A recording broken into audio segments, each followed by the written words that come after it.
Boa noite, colegas, aos colegas que estão aqui compondo essa roda de conversa, aqueles que desde diferentes localidades se juntam a nós nessa noite de interlocução, que faz parte das atividades da Rede Bebê.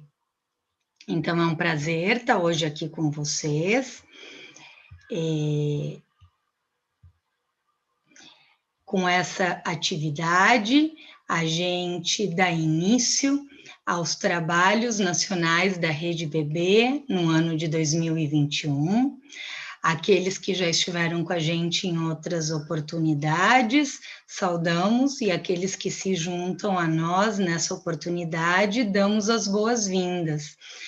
Queremos contar para vocês que nessa atividade estamos muito honrados de termos hoje aqui conosco, representados na organização dessa atividade, colegas de Fortaleza, que se juntam ao trabalho da Rede Bebê, dando início às atividades do núcleo local desse território. Colegas junto aos quais, na sequência do ano, a gente vai realizar outras atividades conjuntas. Hoje trabalharemos com o tema das vulnerabilidades na primeira infância, da detecção precoce às intervenções estruturantes. Essa atividade está articulada à terceira roda de lançamento do livro Quando Algo Não Vai Bem com o Bebê, Detecção e Intervenções Estruturantes em Estimulação Precoce. Esse livro integra a coleção de calças curtas da editora Ágama, que apoia essa atividade junto com a Rede Bebê, Instituto IPRED de Fortaleza, Núcleo Criação de São Paulo, Espaço Escuta de Londrina, Paraná, e Instituto Travessias da Infância, Centro de Estudos Lídia Coriá de São Paulo, capital. Aqueles que tiverem interesse nas rodas anteriores, nas duas primeiras rodas que realizamos, podem ter acesso a esse material que está gravado e disponível no canal da Rede Bebê. É importante dizer para vocês que essa roda traz novamente uma discussão de trabalhos, que aqueles que tiverem interesse de se aprofundar no mesmo podem fazê-lo por escrito, nesse livro produzido a muitas mãos, por colegas que sustentam práticas de detecção e intervenção precoce diante do sofrimento na primeira infância, guiados pelo princípio compartilhado de que as experiências de vida são decisivas para quem um bebê irá se tornar, dado que as estruturas não estão decididas na infância, nem orgânica, nem psiquicamente. Uma afirmação como essa, longe de ser uma simples questão teórica, tem todas as consequências para o tipo de políticas públicas que se produzem, na medida em que as conquistas que fazem parte do desenvolvimento se apoiam tanto nas possibilidades orgânicas de base que um bebê traz, quanto na estruturação psíquica que ocorre na relação de um bebê com o outro, tanto maior é a responsabilidade social diante desse bebê. Ou seja, a partir do momento em que a gente compreende que não nascemos estruturados, muito mais importante é o suporte que uma sociedade dá para a estruturação de um bebê, bem como para os cuidados daquele que dele cuidam, familiares e profissionais da saúde e da escola. Daí que, no atual contexto de pandemia, se torna imprescindível discutirmos o tema das vulnerabilidades. Para tanto, temos a honra de ter aqui presentes os colegas do IPRED de Fortaleza, o Dr. Álvaro e a psicanalista Beatriz, que vão falar dessa experiência desde uma instituição cuja história leva a marca da vulnerabilidade social, sendo o Instituto IPRED tendo sido criado diante de uma situação terrível da desnutrição infantil. Lamentavelmente, o Brasil, que durante os anos de 2002 e 2013 apresentou uma importantíssima diminuição da pobreza extrema, segundo dados da ONU, nos últimos anos voltou ao mapa da fome. Vivemos tempos que trazem uma grande preocupação, pois sabemos o quanto empurrar as pessoas à vulnerabilidade traz todo tipo de sofrimento, sofrimentos orgânicos e sofrimentos psíquicos. Sabemos que não é só a indigência econômica, como também a indigência psíquica, conceito trazido pelo Dr. Alfredo Jerusalinski, também hoje aqui presente, e que participa desse livro, por também ter realizado um trabalho conjunto de pesquisa junto aos colegas do IPRED. Sabemos, então, como também essa indigência psíquica também empurra as pessoas a uma enorme vulnerabilidade. E vejam, nesse momento, no nosso país, em que se discute anular o repasse mínimo de orçamento da União, que, bom, está estipulado em 18% para a educação e 13,5% para a saúde, desde o orçamento central da União, e quando se trata do repasse que a União faz aos estados, 25% para a educação e 12% para a saúde, entendemos como medidas como essa podem produzir ainda mais adoecimentos físicos e psíquicos. Ainda a isso se soma uma grave medida que foi discutida em dezembro de 2020, pela revogação de uma série de portarias de saúde mental que foram implementadas entre os anos de 91 e 2014, que tiveram justamente a possibilidade de mover de lugar o modelo manicomial de tratamento da saúde mental.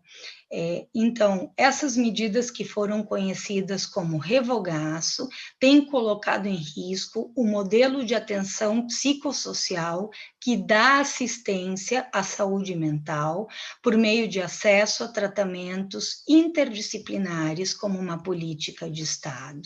Nesse momento, estão em xeque as intervenções terapêuticas, tais como consultórios de rua, residências terapêuticas, e justamente se move de lugar grande parte da verba, que implica repasse a instituições no modelo CAPS, implantando no lugar deles ambulatórios de psiquiatria, ou seja, de uma única especialidade, quando a gente sabe da importância do tratamento interdisciplinar e dos psiquiatras dentro dessa equipe. Bem, nessa esteira temos aqui também presentes os colegas do Núcleo Criação, que participam do projeto Em Frente, intervindo na sustentação do laço mãe-bebê em contexto de cárcere, situando a imprescindível articulação intersetorial dos cuidados da primeiríssima infância na assistência, atenção básica e saúde mental. Bom, com isso, fica evidente a complexidade das questões que se apresentam na nossa realidade social e política e que tornam necessárias interlocuções como essas para que possamos dar lugar a trocas coletivas de experiências e a articulação de trabalhos com os quais possamos fazer frente a essas questões e encontrarmos saídas.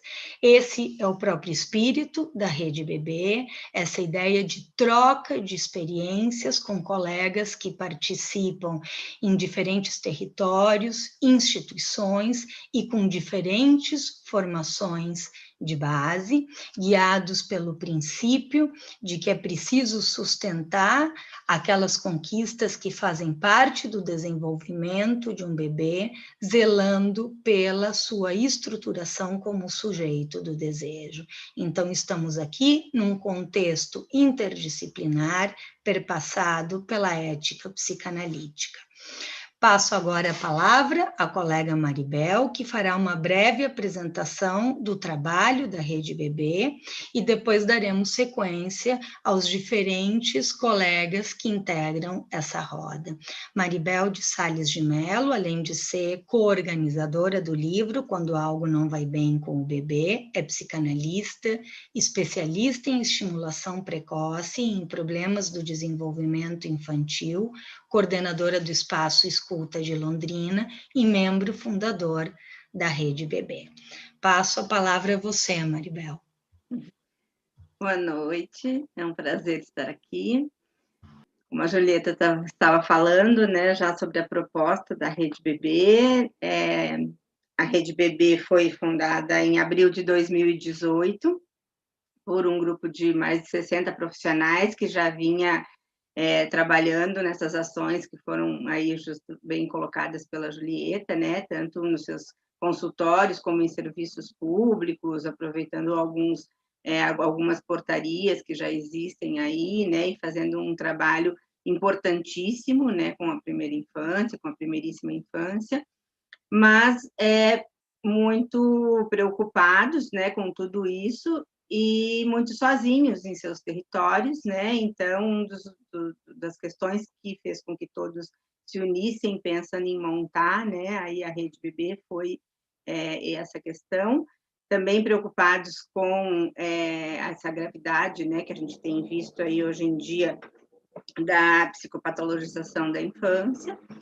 E então nos reunimos profissionais de várias áreas, né, psicólogos, pediatras, fisioterapeutas, fonoaudiólogos, terapeutas ocupacionais, gestores, enfermeiros, vários profissionais de várias áreas da educação também. Com esse objetivo foi montada então a Rede Bebê, que é uma rede interdisciplinar, intersetorial e interinstitucional, que já vem construindo várias ações desde a sua fundação, vários encontros anuais, grupos também locais, núcleos, né, regionais, que a gente tem em vários estados e tem ampliado a partir do IRD, que também né, uma das ações que a gente tem estruturado, porque a proposta, né, assim, algumas das propostas, que são várias, né, é difundir instrumentos e metodologias que primam pela transmissibilidade de critérios de risco de bebês e crianças pequenas, escrevendo socialmente práticas de detecção precoce e sofrimento psíquico que permeiam o acompanhamento do desenvolvimento, dar visibilidade, né, ao sofrimento psíquico na primeira infância, apoiando a formação de profissionais para detectar tal sofrimento, favorecer as intervenções a tempo, quando algo não vai bem aí com o bebê, sustentar intervenções com bebês dentro das políticas públicas da primeira infância, zelando, então, aí pela interdisciplinariedade, né, e intersetorialidade, e conhecer e sustentar o apoio à legislação que dá visibilidade e o respaldo legal para a inscrição social de práticas com a primeira infância.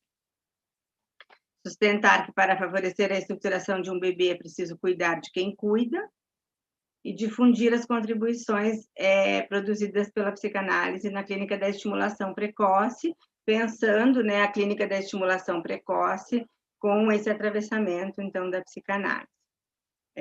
A gente tem uma ata de fundação, né, da Rede Bebê, que é disponibilizada na página da Rede Bebê, para quem tiver interesse. Vamos ter um encontro nacional agora em abril, que também já tem a divulgação lá, né? E temos tido encontros mensais como esse, onde é aberto, então, né, convite a todos. E conforme vocês possam olhar também na página lá da Rede Bebê, tem quais são, né, os núcleos, e as pessoas que têm interesse podem se vincular e se inscrever também, né, nas atividades que são divulgadas em vários lugares no YouTube, na página da Rede Bebê. Então, Basicamente, né, essa é uma pequena apresentação, porque a gente já tem construído aí um vasto trajeto nesses anos, né? Não são tantos anos, mas são muitos trabalhos que a gente vem construindo. Então, agora vamos ouvir os nossos convidados. Passo a palavra para a Julieta novamente para ela apresentar, então. Obrigada. Bom, na primeira parte a gente vai contar com o trabalho dos colegas do IPRED. Vou apresentá-los formalmente por aqui.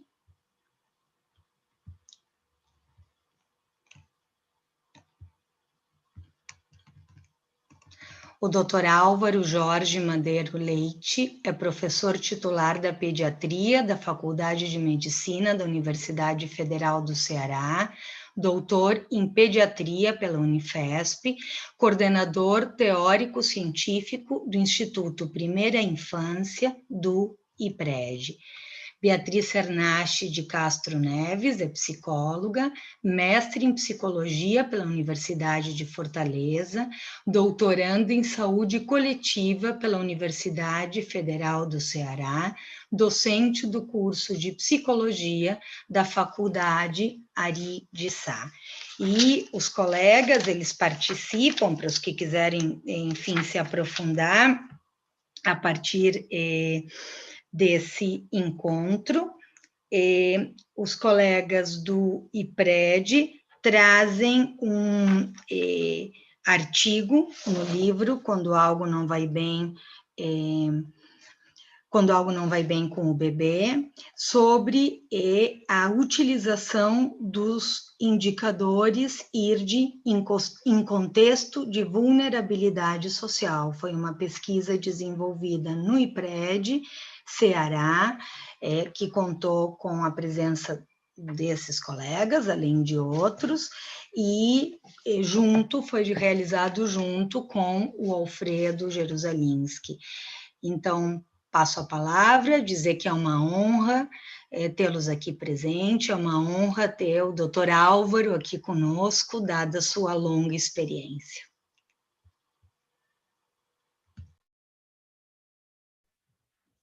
Boa noite a todos que estão aqui, o pessoal também que está acompanhando aí pelo YouTube. Gostaria primeiro, né, de agradecer o convite por participar dessa mesa, também me sinto extremamente honrada, sou uma leitora antiga da coleção Costas Curtas, então realmente para mim é um momento muito importante estar aqui compartilhando um pouco da experiência que a gente teve, né, a gente tem ao longo desses anos lá no IPRED com o uso do IRD e um pouco sobre o setor de detecção e intervenção precoce, né. Então, antes de começar a minha fala, eu queria dizer que, na verdade, eu, Álvaro e Alfredo representamos um grupo muito maior, né, de profissionais que são, né, extremamente competentes, dedicados, que foram, né, através entre professores, psicólogos, psicanalistas, que tornaram possível, né, a efetivação e a criação desse setor. Né? Então, foi uma parceria, na verdade, né, entre o IPRED, Universidade Federal do Ceará, Universidade de Fortaleza, Centro de Jacoriá. Então, contamos, né, com mais pessoas também que acredito que estão aí acompanhando pelo canal do YouTube. Então, pensei em dividir minha fala mais ou menos em 3 rápidos momentos, né, citar um pouquinho o IPRED, falar um pouco da história do IPRED, né, para quem não conhece, falar de como foi que esse setor surge, como é que esse setor, né, qual foi o terreno em que esse setor, né, de detecção e intervenção precoce ele aparece no IPRED, e falar um pouquinho dos desafios e dos alcances que a gente teve, né, com ele ao longo desse tempo. E depois disso, vou passar a palavra para o professor Álvaro, que vai falar um pouquinho sobre as interlocuções entre a psicanálise e a pediatria. Né? Então, acho que, como a Julieta falou um pouco na apresentação, né, o IPRED é uma organização não governamental, criada em 1986, tem mais de 30 anos, aqui, criada dentro de um contexto, né, muito complicado, né, que a gente estava que o Estado estava vivenciando na época, né, um contexto onde existia uma alta mortalidade infantil, um alto índice de desnutrição, e alguns profissionais do Hospital Infantil Albert Sabin, angustiados com essa situação, pensaram, né, e elaboraram uma instituição que pudesse se voltar exclusivamente para crianças com essa problemática. Né? Então, o IPRED ele nasce, né, nesse contexto extremamente complicado e crítico, e a partir disso, né, contava ainda com internação naquele período. Ao longo desses anos, né, muita coisa mudou no estado, né, a gente teve a criação do SUS, o IPRED é de 86, né, então foi antes, né, para a criação do SUS. Então a criação do SUS, as mudanças socioeconômicas no estado, né, fizeram com que esse quadro, né, lamentável de desnutrição e de alto índice de mortalidade infantil pudesse ser modificado. Então, a partir, né, dessas modificações, o IPRED ele passa a ampliar o seu olhar, né, para além do corpo desnutrido, além da desnutrição, o IPRED passa, né, a incluir na sua intervenção, passa a olhar para essa criança a partir de um novo olhar, contemplando também a família, né, contemplando também o desenvolvimento da criança de uma forma integral. Então, dentro desse contexto, né, o IPRED passa a pensar em alguns setores voltados para isso, né? Então, a gente vai ter a criação de um setor voltado para o atendimento das mães, né? Que são a sua maioria, que são as que frequentam o IPRED, são as pessoas que levam as crianças ao IPRED, na sua maioria mães. E também setores onde essa questão do vínculo mãe-bebê, né, pudesse ser trabalhado. Então, a gente tem o Grupo Conviver, o setor da mediação, e foi mais ou menos nesse clima, né, que se começa a pensar no setor que pudesse pensar a questão da detecção e da intervenção precoce. Falei muito rapidamente, a história é muito maior do que essa. Também aqui a ideia é suscitar um pouco de curiosidade para vocês lerem o capítulo que está no livro. Mas, né, então, nesse sentido, foi nesse contexto que abre-se esse terreno, né, assim, esse olhar para além da questão da desnutrição, para além de uma questão relacionada só a uma questão de dificuldade socioeconômica, de ausência de alimento, mas foi pensando o alimento também a partir de outros, né, fatores e outras questões que o IPRED ele passa a ampliar, né, os seus serviços, né, também pensando, né, nas interrupções, né, dos ciclos geracionais de pobreza. O IPRED também atualmente conta com cursos profissionalizantes, né? Também convido vocês a procurarem as redes sociais, né, do IPRED, que lá vai falar um pouquinho sobre essas iniciativas. Então, vai ser nesse contexto, né, de abertura, de ampliação de olhar, né, de pensar o desenvolvimento infantil como, né, de uma forma mais ampla, que o setor de detecção e intervenção precoce começa oficialmente em 2013. Em 2012, a gente passou por intensos treinamentos, né, conduzidos pelo professor Alfredo Jerusalinski, né? Então, a gente teve, né, ao longo de 2012 e da sequência dos anos seguintes também, bastante, né, treinamentos voltados para a aplicação do IRDI, né, inicialmente, e depois para as intervenções precoces, né? Então, também situar rapidamente o IRDI aqui, né, o instrumento IRD, ele passa a ser um instrumento, né, criado aí no período de 2000 a 2008, foi resultado de uma pesquisa multicêntrica que tem como objetivo, né, sensibilizar, né, profissionais, inicialmente, né, profissionais que trabalham, que têm esse primeiro contato com a criança, a detectar sinais de risco para o desenvolvimento. Né? Então, por ser atravessado pela psicanálise, é um instrumento que vai pensar a constituição psíquica também na relação com o outro, né? Então, é um instrumento que não pode ser aplicado só com a criança, só com a mãe, só com o relato. Ele é um instrumento que ele precisa necessariamente ser aplicado junto, né, com os dois.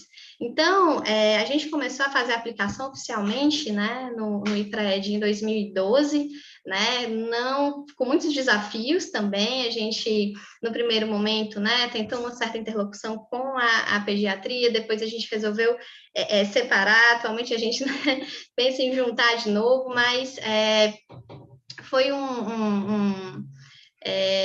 muito também, né, pela própria constituição da instituição, que é uma instituição também voltada para a formação de profissionais, né, da área da medicina. Então, tinha uma certa rotatividade que impediu que a gente, nesse primeiro momento, começasse a partir da puericultura. Então, a gente teve uma experiência breve com a puericultura, com o setor de puericultura da instituição, e logo depois a gente acabou, né, separando esse setor. Então, o instrumento ele foi aplicado por psicólogos, psicanalistas e estagiários de psicologia ao longo desses anos.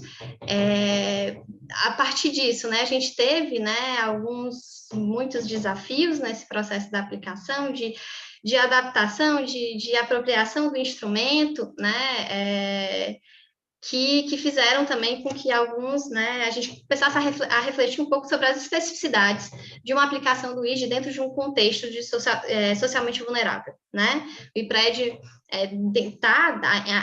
tem essa relação, a gente, né, recebe pessoas em situação de pobreza e vulnerabilidade social, então a gente começou, dentro dessa lógica da aplicação do ID, a gente começou a pensar se existiriam algumas especificidades porque a gente estava percebendo ali naquela aplicação, né, assim, então a gente teve alguns desafios, a gente se utiliza do IRDI como um instrumento de triagem, então é a gente que convoca as mães para, né, as entrevistas, né, para a aplicação. Então, o que a gente encontrava muitas vezes, né, eram famílias, principalmente mães silenciadas, que ficavam esperando um pouco do que elas estavam acostumadas aos outros setores, uma série de orientações, e quando elas chegavam ali, elas ficavam assim, e a gente foi tentando pensar em perguntas mais abertas, onde elas pudessem também falar um pouco sobre a história delas, falar um pouco sobre como é que aquele, né, como é que o bebê, como é que aquela família estava constituída, e a partir dessa conversa a gente ia, né, fazendo, né, as observações dos indicadores, né? Então, uma das coisas que a gente observou ao longo desse processo, né, foi uma das coisas que a gente vê em estudos de psicanálise em situação de vulnerabilidade social, que é o silenciamento. Né? A gente encontra pessoas silenciadas, né, assim, por inúmeros fatores, né, mas que a gente percebeu que na aplicação, e principalmente nas intervenções, encontravam ali um espaço para poder falar. Né? Isso eu acho que foi um grande, né, acho que uma das grandes conquistas que a gente teve através do ID, da aplicação do ID e, consequentemente, das intervenções precoces, né? Então, inclusive, isso era uma das grandes questões, né, das nossas supervisões, não sei se Alfredo vão lembrar, como é que a gente conseguia fazer o manejo, né, da escuta materna junto com as produções da criança. Né? Se a gente vem, né, de um contexto onde essas mulheres são silenciadas e elas encontram ali um espaço, como é que a gente faz esse manejo entre o que a gente escuta delas e as produções do bebê? Né? Então, isso foi uma das grandes questões que angustiaram a gente nos começos das supervisões e que, né, fizeram chamar a atenção se existiria algum tipo de especificidade para esse contexto que a gente estava situado. Né? E que essas especificidades elas precisavam ser lembradas, elas precisavam ser pensadas. Né? Para além disso também, né, eu acho que outro dado que a gente assim, né, digamos assim, a gente percebeu, né, eu vou falar coletor mesmo, porque na verdade a gente chegou a passar esses dados, né, para planilhas, na verdade a gente atendeu, né, a gente fez a aplicação de mais de 460 crianças, uma porcentagem mais ou menos de 25%, né, apresentavam riscos, e essas eram as crianças que eram encaminhadas para intervenção precoce. E uma das coisas que também chamaram muita atenção da gente ao longo desse processo foi de que as crianças, a gente acompanhava algumas crianças desde o começo da vida, realmente, né, desde que chegavam ali no prédio, às vezes com 2, 3 meses, até o final ali da aplicação do ID com 1 ano e meio, né, e outras chegavam um pouquinho mais velhas, né. Então, assim, a gente começou a perceber que as crianças, elas começavam, né, a gente começava a aplicar o instrumento e os indicadores estavam lá presentes, né, os indicadores começavam a ficar ausentes ali na última faixa etária, principalmente nos eixos relacionados à questão da linguagem e da função paterna, né, então isso foi uma das grandes questões que a gente ficou, né, durante algum tempo se perguntando, né, o que isso poderia significar, o que isso poderia dizer, né, foram alguns dos temas que rodearam um pouco as nossas supervisões e as sessões clínicas que a gente teve, né, ao longo desse período, né. Então, acho que Álvaro pode falar um pouquinho agora sobre as perspectivas futuras e as possibilidades de diálogo aí com a pediatria. Tá bem, então, Beatriz, é um prazer enorme, né? Me permitam, em primeiro lugar, reencontro com o professor Alfredo Jerusalinski e também aí com todo esse time, esse grupo aí de grandes batalhadoras, né, pela questão da infância no Brasil. Eu também acho que, além da Beatriz, só conheço a Julieta, me perdoem se já nos vimos em outros contextos. Eu venho da pediatria, né, e venho da pediatria de 1983, 83, né? Vamos dizer assim, ou de 85, quando eu terminei com a residência. Então, lá se vão 35 anos.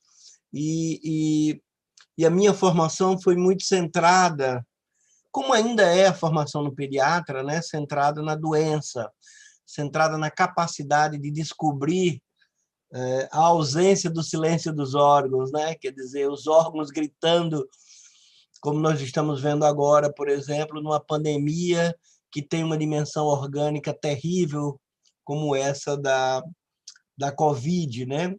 Aliás, desafiando, inclusive, a nossa própria compreensão de questões tão ligadas à biologia, tão ligadas à microbiologia, tão ligadas à imunologia, tão ligadas à hematologia, ou seja, que ser microscópico é esse que tem a capacidade de produzir uma infecção banal na maioria das pessoas e, no entanto, produzir, num número pequeno de pessoas, doenças devastadoras. E produzir uma capacidade de se alastrar, né, de se disseminar praticamente no mundo. Tivemos isso em 1917 com outro vírus, né, da influenza, a gripe espanhola, e estamos agora, praticamente 100 anos depois, tivemos uma série de outros episódios mais epidêmicos, né, mais pandêmicos propriamente. Temos um lastro aí de um século. Então, o desafio da medicina é um desafio paradigmático, né, da capacidade de identificar que algo vai mal no corpo e que esse corpo precisa de alguma intervenção. Os problemas e as contradições, né, vêm quando não é só o corpo que adoece, né? Todo corpo que adoece, ele não é destituído de estar presente numa pessoa, uma pessoa que tem uma história, que tem um contexto, que tem expectativas.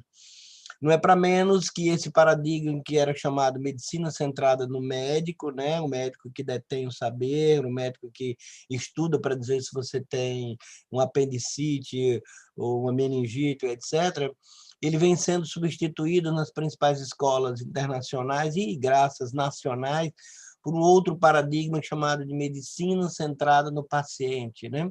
Aonde o médico precisa rever a sua posição de continência, a sua posição mesmo de conexão com o sofrimento. Então, ao invés de se preocupar só em dar o diagnóstico da doença, os médicos estamos aprendendo a dar o diagnóstico também do sofrimento. E também ir em busca, né, da perspectiva do adoecimento na dimensão que a pessoa que está doente assinala, né? Todos nós sabemos que duas pessoas podem ter a mesma doença e reagirem de maneira completamente diferente, não só do ponto de vista da expressão, da variação da expressão clínica, mas principalmente do significado que ela atribui, né, àquela doença.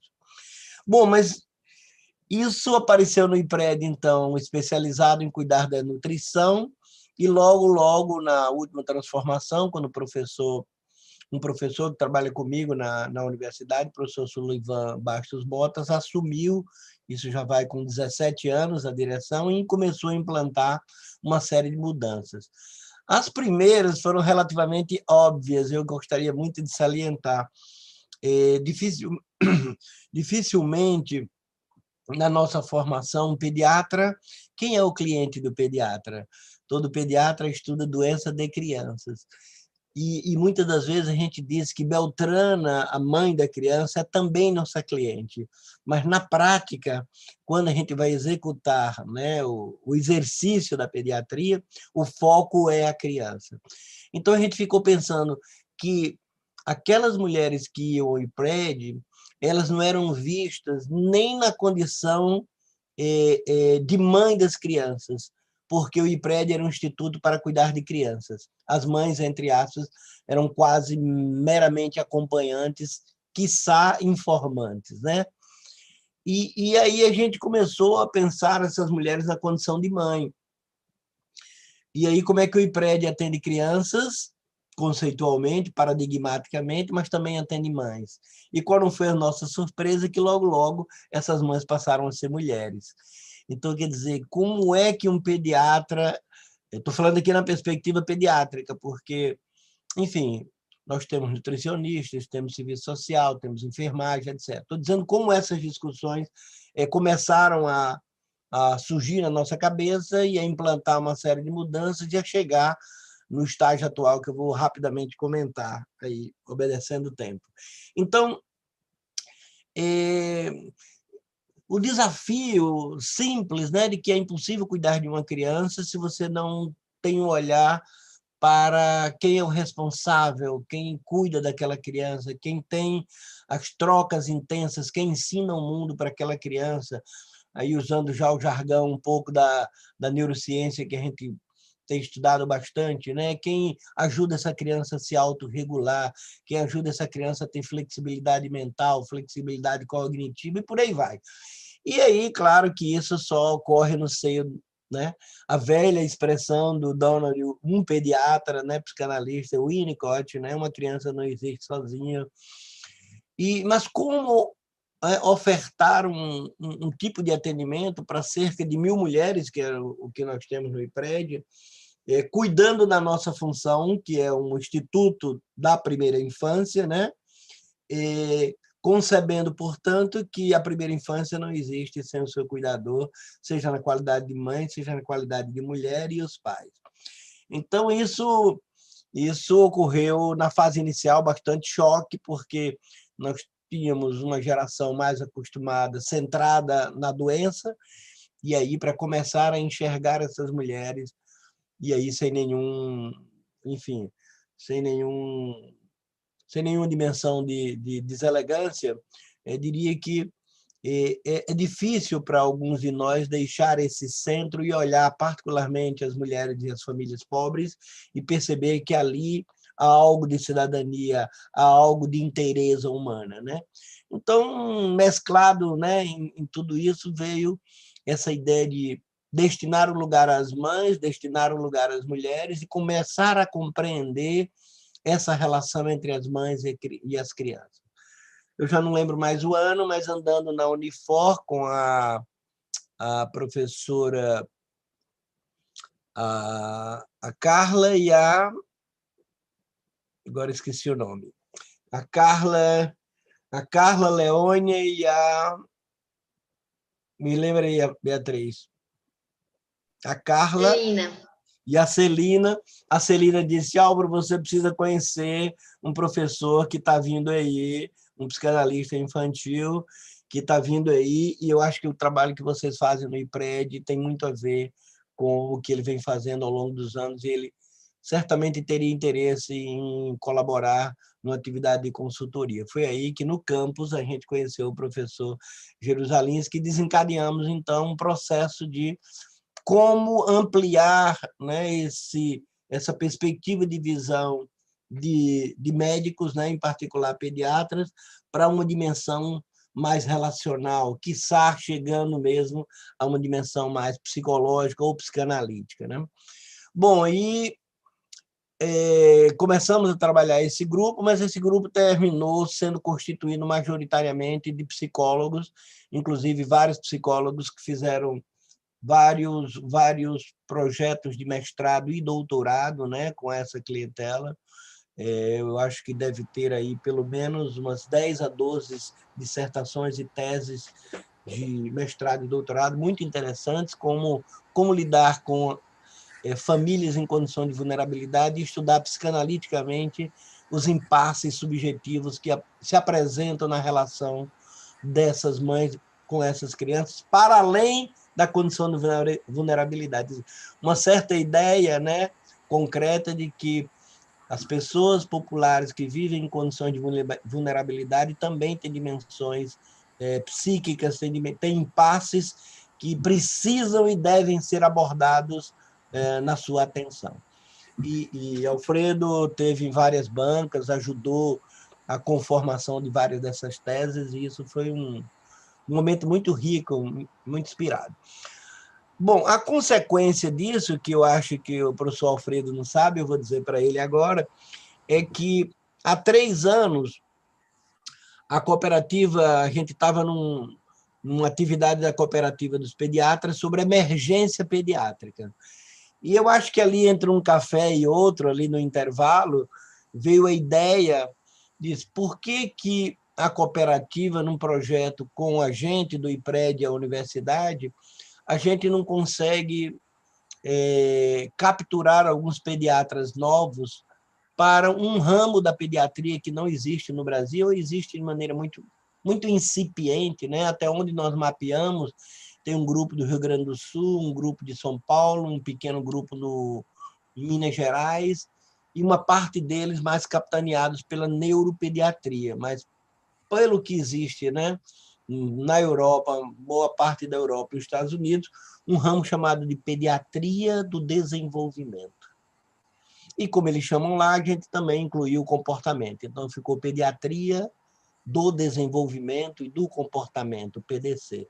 Então, Alfredo, nós conseguimos 10 pediatras pagos, 1/3 pela cooperativa, 1/3 pelo IPRED e 1/3 uma espécie de doação, porque eles iriam e estão dentro de um programa de ensino também, de aprendizagem, porque essa especialidade não existe. Então, pela primeira vez, quase, né, pediatras começam a estudar desenvolvimento. Isso é bastante paradoxal, né? Ter uma base, né, compreender que a doutrina da pediatria é o desenvolvimento, né? Mesmo que ainda no campo maturacional, ou mesmo neuromotor, né, ou mesmo neurocomportamental, ainda era uma coisa muito incipiente na nossa formação. Então, agora nós temos 2 pediatras por dia, e esse ano vamos receber 30 pediatras em formação, 2 pediatras do 3º ano, para ter uma formação básica em desenvolvimento. Claro que não, aliás, estão todos ávidos, devem estar uma parte aqui, para fazer o IRDI, porque eles gostariam de entender mais o que é sujeito, o que é subjetivação, o que é mundo intrapsíquico. Ou seja, são palavras, quando a Julieta estava começando a falar, eu fiquei pensando, Julieta é bem capaz de um médico passar os 6 anos da faculdade e mesmo um residente passar os 3 anos da residência de pediatria e nunca ter ouvido a palavra psicanálise. Ou mesmo a psicologia, porque uma parte da nossa psicologia é a psicologia médica, não é? Que é super importante, né? Que está ligada aí às chamadas habilidades de comunicação com os pacientes e suas famílias, né? Ainda sexta-feira da semana passada, eu fiquei muito feliz porque tive a oportunidade de dar uma aula sobre relação interpessoal e a empatia. Eram alunos de 1º ano. E eu estava dizendo para eles, olha, se vocês tiverem que fazer um glossário da formação médica, anote essa primeira palavra, empatia. Se ser professor titular tem algum valor ou não, bote-se um professor titular na primeira semana da minha faculdade, diz que uma palavra-chave da medicina é empatia. E aí, eles podem, ao longo dos 6 anos, né, explorarem as múltiplas dimensões dessa palavra. Muito bem, desse conceito, né? Então, eu fiquei pensando, mesmo na pediatria, é interessante como é possível um residente... Eu estou com a filha minha fazendo residência em pediatria no meio do caminho, e eu já fiz essa pergunta para ela, vou, quando terminar aqui, ligar para ela de novo, perguntar se... Agora atrapalhou aí a Covid, mas se ela já ouviu essa palavra, psicanálise, e se ouviu, em que contexto e qual a consequência de ter ouvido. Por que isso, gente? Porque realmente o paradigma biomédico ele é preponderante e ele é a base da formação de um pediatra, né? Um pediatra precisa entender por que uma criança adoece, o que fazer para restaurar a saúde dela, etc, etc. Se ele consegue perceber que ele poderia ampliar ainda mais, né, esse escopo de atuação dele. Olha. Então, voltando para finalizar, nós temos agora, então, esses 10 pediatras, eles estão realmente bastante esperançosos aí para fazer o curso do IRD, né, ou do IRDI. Eles estão ansiosos porque temos um grupo de psicólogos pequeno lá no IPRED, que a Bia já fez parte, mas eles ficam muito antes de entusiasmado, muito surpresos, né? Quando a gente está discutindo um caso e aí alguém do campo da psicologia e ou psicanálise aborda de um tema e ele se entreolha e diz como que é possível essa pessoa ver o que sequer nós suspeitávamos.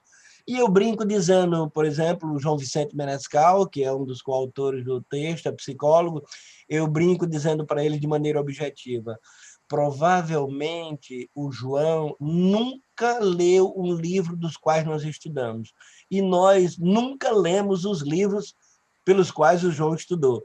Então, isso para mostrar, né, o contraponto de que os nossos livros são outros, consequentemente, as nossas habilidades são outras, né?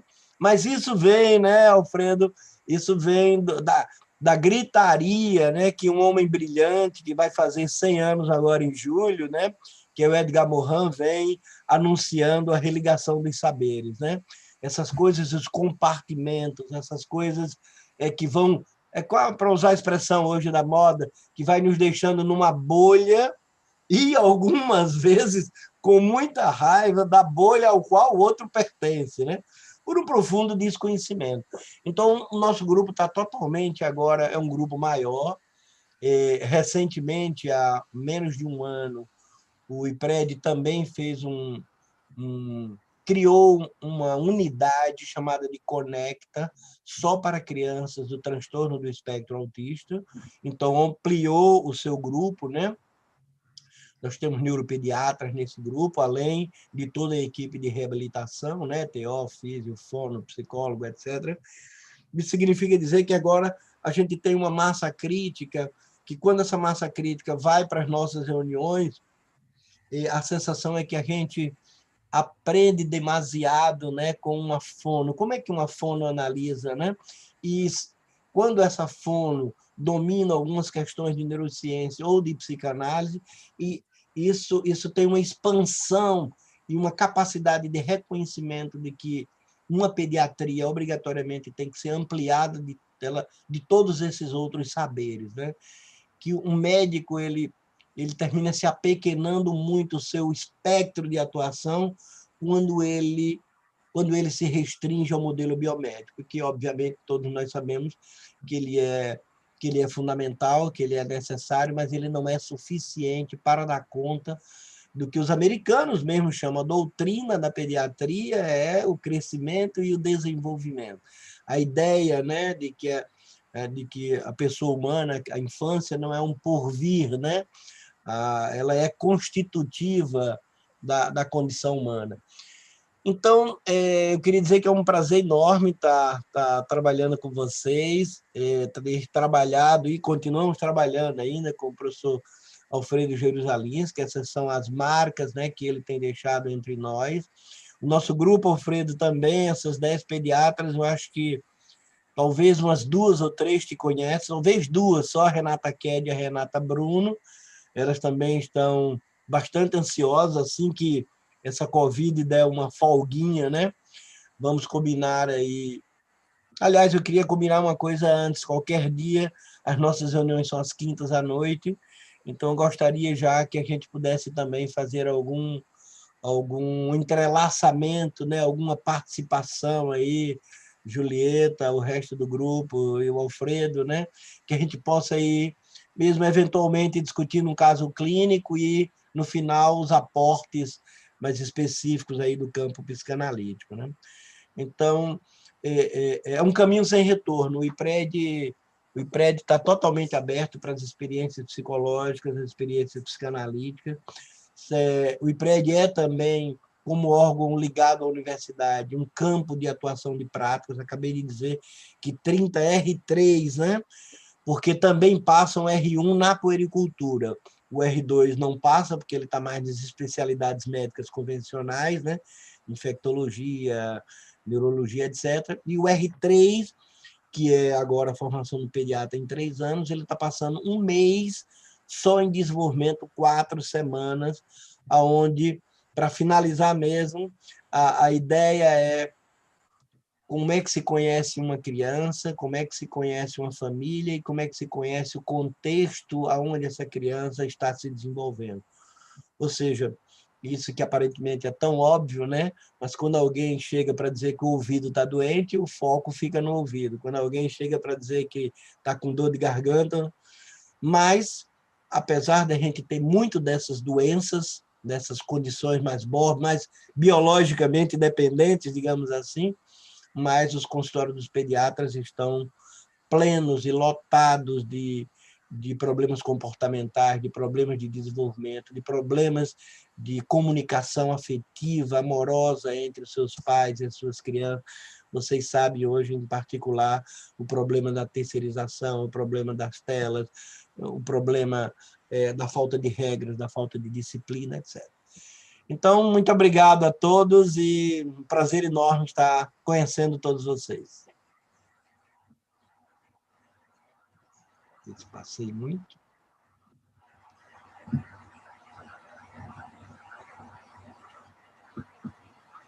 Muito boas notícias.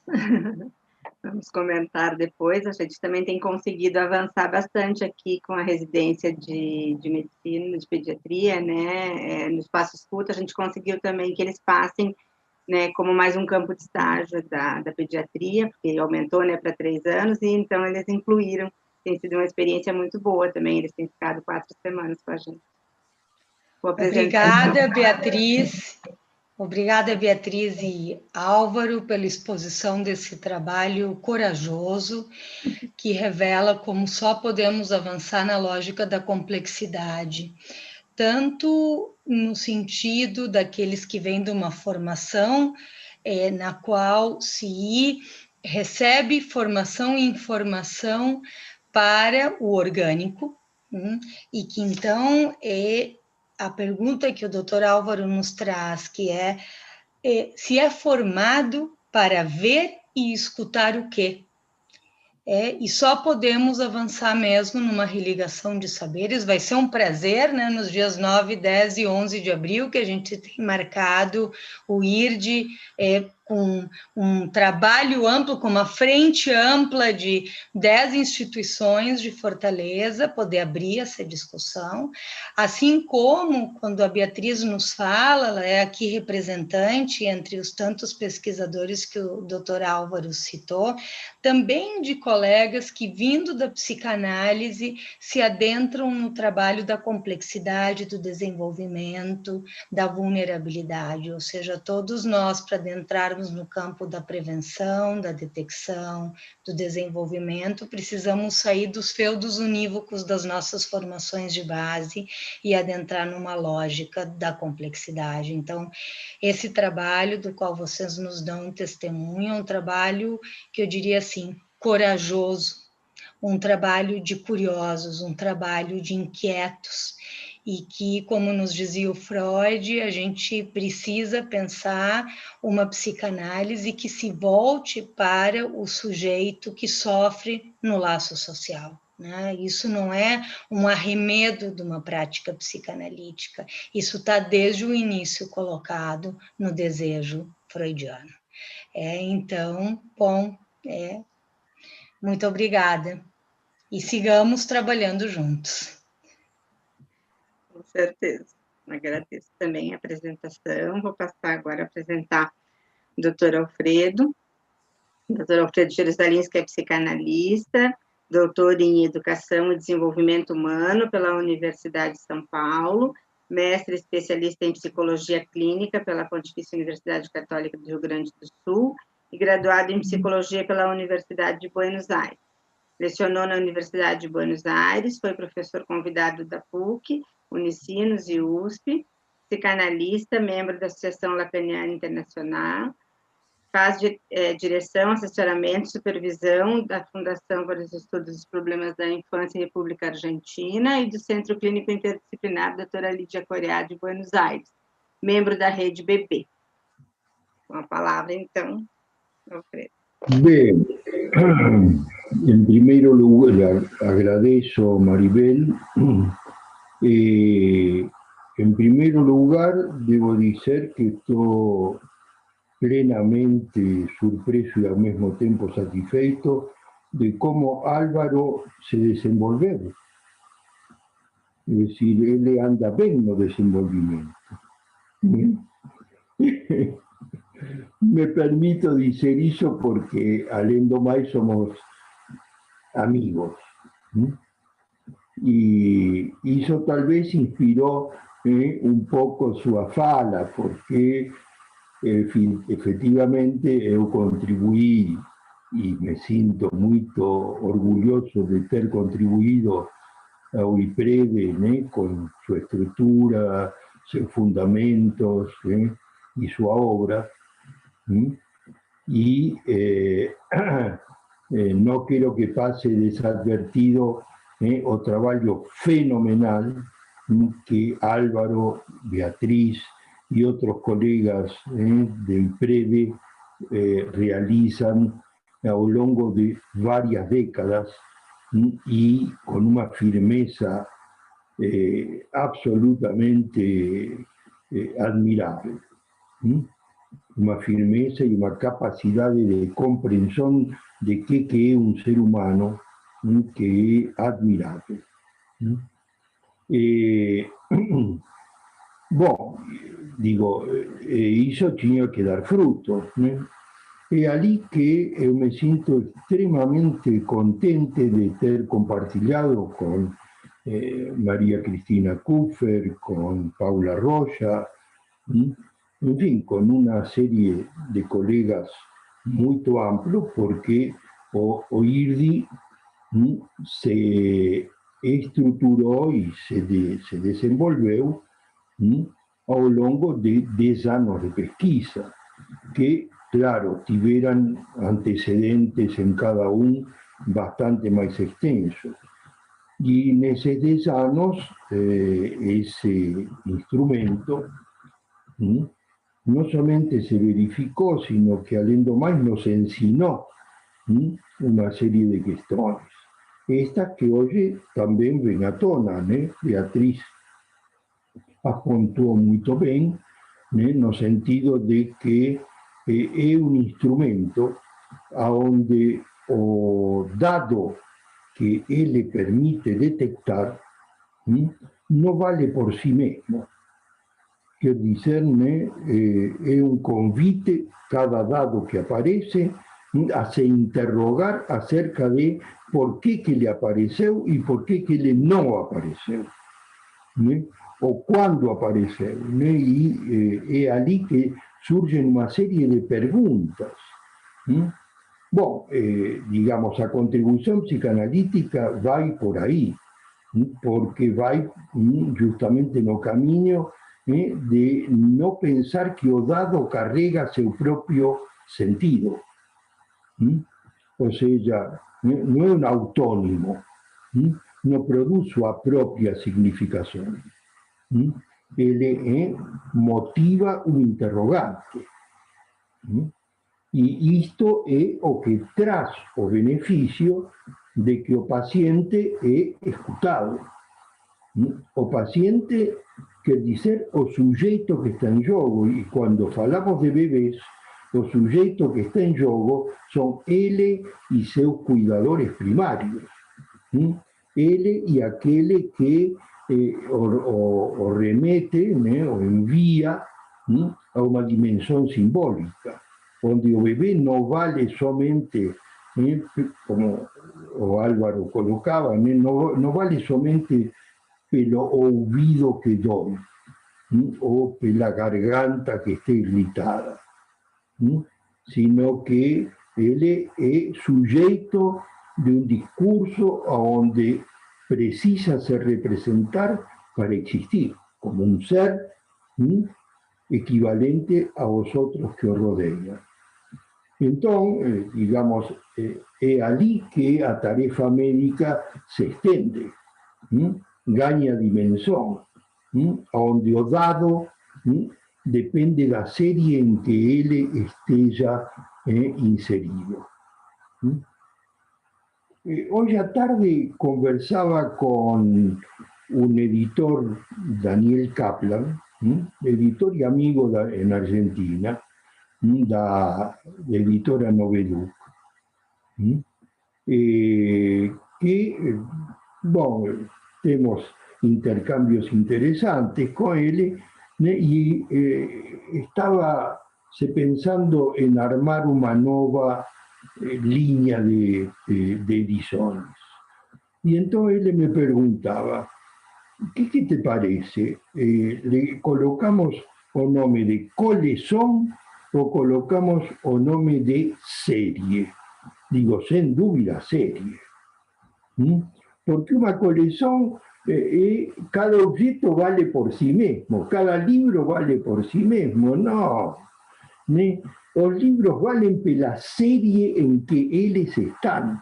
Y oye, los libros ven desde 10.000 años atrás, según lo acaba de se descubrir, esa biblioteca no Himalaya, que tiene 84.000 escritos sobre la historia de la humanidad. Meu Deus, va a mudar todo. Es como descubrir un nuevo universo. Y él tiene 10.000 años de antigüedad. Esa serie es la que importa. ¿Qué es lo que significamos cada uno de nosotros? Y cada bebé, y cada mãe, y cada lazo que esa mãe consigue establecer con su pequeño? ¿Qué significa una serie de la civilización, la cultura, do grupo en que ela vive, da familia, do bairro? Es decir, esa es la cuestión. Entonces, o dado, francamente, no voy a ser falsamente modesto aquí, me felicito de haber contribuido a fabricar un instrumento como OIRDI. ¿Por qué me felicito? Y porque da lugar a dados que interrogan. Y esto nos ofrecemos con 250 pesquisadores. En ese artículo que compartilhamos con Beatriz, con Joan Menescal, con Álvaro, está relatado brevemente esa trayectoria, esa construcción. Mas o que ese artigo agradezco, termo feito conjuntamente, e devo confessar que quem mais escreveram foram vocês mais que eu, nesse artigo. Vocês colheram o principal, que é justamente que os dados que surgem da aplicação do IRDI são interrogações acerca de quem é este bebê para esta mamãe, ou estes cuidadores, ou esta família. Quem é? Quer dizer uma pergunta sobre o sujeito. Isto é esse o valor desse instrumento. Ou seja, vocês poderão dizer, bom, mas isso também depende da interpretação. E vou lhes dizer, na vida humana, o que não depende da interpretação? Me digan una cosa que no dependa de interpretación.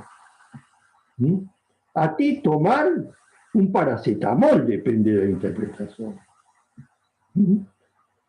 Entonces, digamos, este es o punto, este es o valor. Por eso yo me atreví, cuando me solicitaron un prólogo para este bello libro, que tienen artigos que muestran experiencias diversas na rede, o sea, numa rede quer dizer a tentativa de capturar en diferentes posiciones y en diferentes trayectorias aquello que es patogénico, o sea, aquello que anda mal, y no confiar en ir a buscar o dado, sino se interrogar sobre o conjunto. Por eso más redes. Y por eso es válido que en este libro se asocien diferentes experiencias con diferentes trayectorias, con diferentes lugares, diferentes situaciones, donde a vulnerabilidad es o punto de mira principal. Entonces, digamos, más que una lupa, es una ampliación de ángulo de mira. Un campo abierto. Porque después vamos a singularizar a interrogación. Y no a inversa, ir a buscar o punto para después nos operar algo que ya está protocolizado. Entonces, digamos, este es el sentido de este libro para mí, y me sentí muy orgulloso, no solamente por Julieta y Maribel estar ahí en la organización, que saben lo que hacen, sino también por el fato de que él representa una red. O sea, una red de percepción, de registro de lo que anda mal. Y allí que me sentí con mucho placer de ser convocado ao prólogo, a escribir o prólogo. Y es por eso que me pregunté, mas ¿cuál es o punto nodal, o un punto nodal nesta rede? O diría mejor, una red está feita de varios nós. Es necesario muchos nós para hacer una red. Y entonces me preguntaba, ¿cuál es la significación de ese nós? ¿Cómo tiene que ser ese nós para hacer una red? Una red sobre la vulnerabilidad de la infancia, dedicada a eso.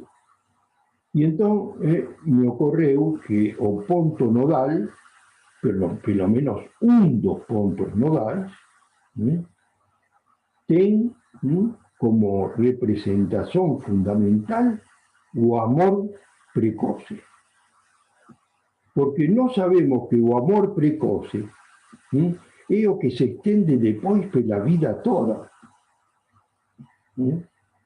O amor precoce deja seu vestigio y su torsión de un modo tal que ficamos amarrados a él por la vida toda. Por eso tenemos esas frases tan comunes y tan simpáticas y tan amorosas que son Maite uma só, Mai é para sempre. Bueno, claro, es para siempre si o no está bien feito. Y si no está bien feito, también es para siempre. Y ese es el problema. Entonces, tenemos que cuidar ese no. Y tenemos que nos interrogarnos acerca de, bueno, ¿qué es ese amor precoce? Yo encontré un auxilio en la definición de ese amor precoce en Roland Barthes. Roland Barthes, además de ser un lingüista, a meu gosto, era un grande poeta. Y él le dice lo siguiente.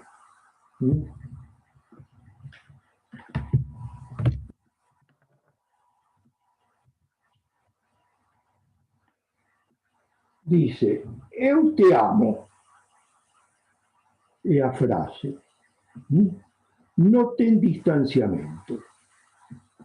É a palavra da díade, maternal apaixonada.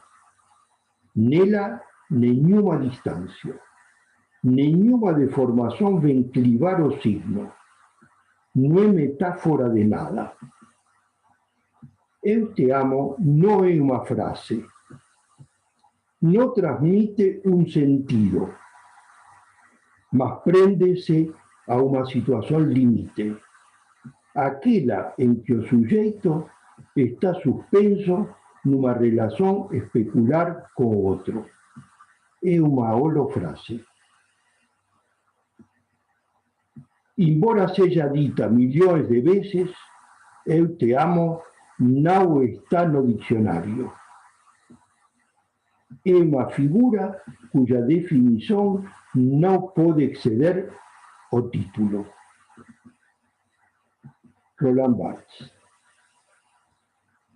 Algo completamente, agora falo eu, algo completamente carente de utilidade, mas, ao mesmo tempo, totalmente imprescindível para os seres humanos. Isso é os sentimentos amorosos.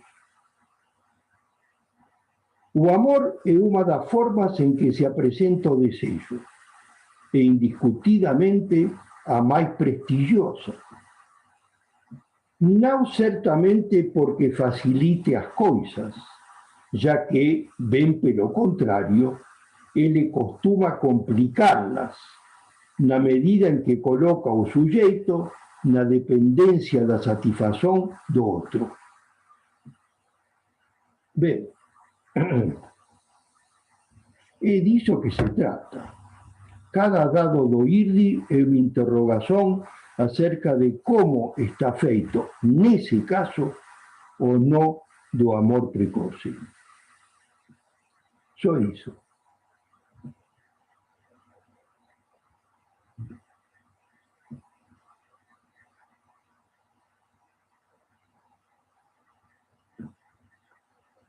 Claro que, Álvaro, não tenha nenhuma dúvida de que já estou com um pé no avião, né?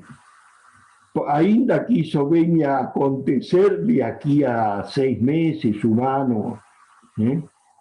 2 doses de vacina. 2 doses de vacina, né? Máscara. Vacina para todos, vacina para todos. Capacete.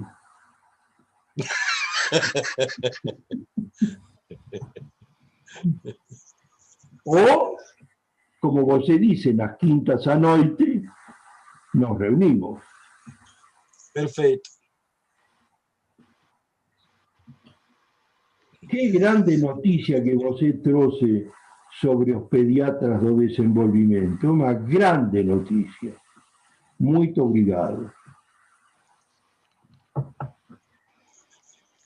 Obrigada, Alfredo, pela tua exposição que provoca e convida não só a leitura do livro, mas principalmente a sustentação desse trabalho conjunto, porque uma rede se faz com muitos nós.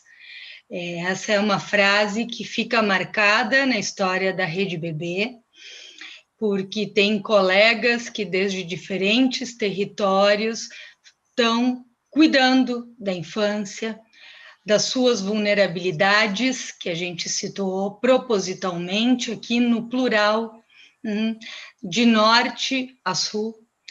E entre esses nós, teremos agora a honra de escutar o trabalho das colegas do Núcleo Criação, que tem desenvolvido um trabalho junto ao projeto Em Frente, na sustentação do laço mãe-bebê em contexto de cárcere.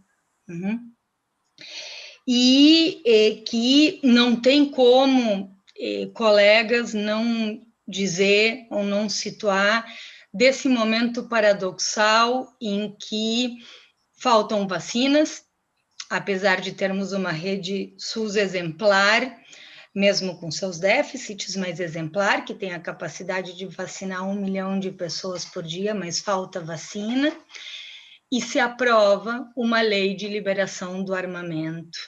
Para onde isso nos empurra? Porque parece que está se empurrando uma sociedade ao ato da criminalidade, à violência. Não se trata aqui de situarmos um discurso da vitimização, sabemos que apostamos sempre na responsabilidade de cada um perante os seus atos, mas não temos como fundo uma sociedade meritória que dá chances equivalentes para as pessoas. Por isso, esse trabalho das colegas no Núcleo Criação, É um trabalho, de fato, exemplar, importante, que nos apontam como, na atualidade, a situação de cárcere tem uma situação semelhante ao que no passado tinha a grande instituição manicomial, onde ainda é preciso lutar por direitos humanos. E temos essa luta pela frente, ainda que, como dissemos ao início, a outra não está garantida, está em constante risco. Então, sem mais, passo a palavra às colegas Adriana Haas, de Moura Gaunsner, ela é psicóloga, terapeuta formada em Somatic Experience, coordenadora do Núcleo Criação, Clínica Interdisciplinar em Desenvolvimento Infantil, trabalha como coordenadora de turma também do curso de Clínica e de especialização em estimulação precoce, Clínica Transdisciplinar do Bebê, participa da Rede Bebê, no núcleo de São Paulo. Lara de Paula Eduardo, que é terapeuta ocupacional e acompanhante terapêutica, mestre em saúde coletiva e doutora em ciências de saúde pela USP, coordenadora do Núcleo Criação, e que também faz parte da Rede Bebê e é professora no curso de especialização em estimulação precoce do Instituto Travessias da Infância, Centro de Estudos Lídia Coriá SP. E Luana Almeida Magalhães, que é fonoaudióloga e acompanhante terapêutica, mestre em fonoaudiologia pela PUC de São Paulo, coordenadora do Núcleo Criação, Clínica Interdisciplinar do Desenvolvimento Infantil, membro da Rede Bebê, do Núcleo de São Paulo, e que também, em parceria com a Humanidade AT, acompanha o grupo de formação e supervisão de acompanhantes terapêuticas e também trabalha com mulheres e bebês na penitenciária feminina da capital no projeto Em Frente, assim como Adriana e Laura. Colegas, passo a palavra a vocês. Obrigada, Julieta. Acho que eu começo agradecendo, né, essa rede imensa que nos permite estar aqui hoje, né, nessa roda, com pessoas com tanta experiência, tantos ensinamentos, né, tanta força de construir essa rede. Eu falo em nome de nós três, né, agradecemos muito esse convite, agradecemos muito a oportunidade de estar aqui, entendendo que fazer parte da Rede Bebê, entendendo que esse convite para escrever o livro tem muitas nuances, né, e uma que nos toca muito é esse que o Alfredo estava falando, né, da importância do registro, né, como é que a gente registra. Então, é um desafio muito grande registrar algo que não tem essa linearidade, né? Como é que a gente vai trazendo para a escrita, ou como a gente vai se colocando num livro, essas nuances todas que são de muitas coisas ao mesmo tempo e até um pouco, posso até dizer, desordenada, né? Que a gente vai fazendo em muitas camadas, a gente não trabalha só numa camada, né? A gente vai tecendo isso junto. Então, acho que agradecer esse convite e agradecer a oportunidade de colocar isso em palavras, né? E fazer esse registro do trabalho, traz para a gente alimento para fortalecer ainda mais esses nós que a gente vai fazendo dessa pequena rede que é esse trabalho dentro da penitenciária. Né, acho que a gente está ainda, né, temos caminhos, e os caminhos vão se mostrando, e os nozinhos vão sendo feitos, e é assim que a gente vem trabalhando nessa toada aí desse caminho, e sempre entendendo isso que foi dito anteriormente, com muita clareza, né, e que a gente vem falando, que ao intervir com a infância, né, ao intervir com os bebês, a gente não tem como deixar de lado toda a rede de relações daqueles que sustentam os cuidados cotidianos de uma criança, né? E não só, nesse caso, a família, mas toda a sociedade, como sustenta essa família também, né? Acho que tem muitas coisas aí a serem olhadas e serem ditas, né? Eu vou passar a palavra para a Luana, a gente vai fazendo camadas.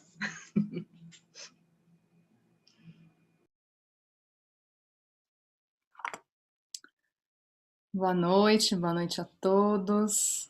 Um prazer enorme estar aqui com vocês, poder trazer um pouco desse trabalho aqui que a gente realiza, né? Uma das esferas desse trabalho que a gente realiza.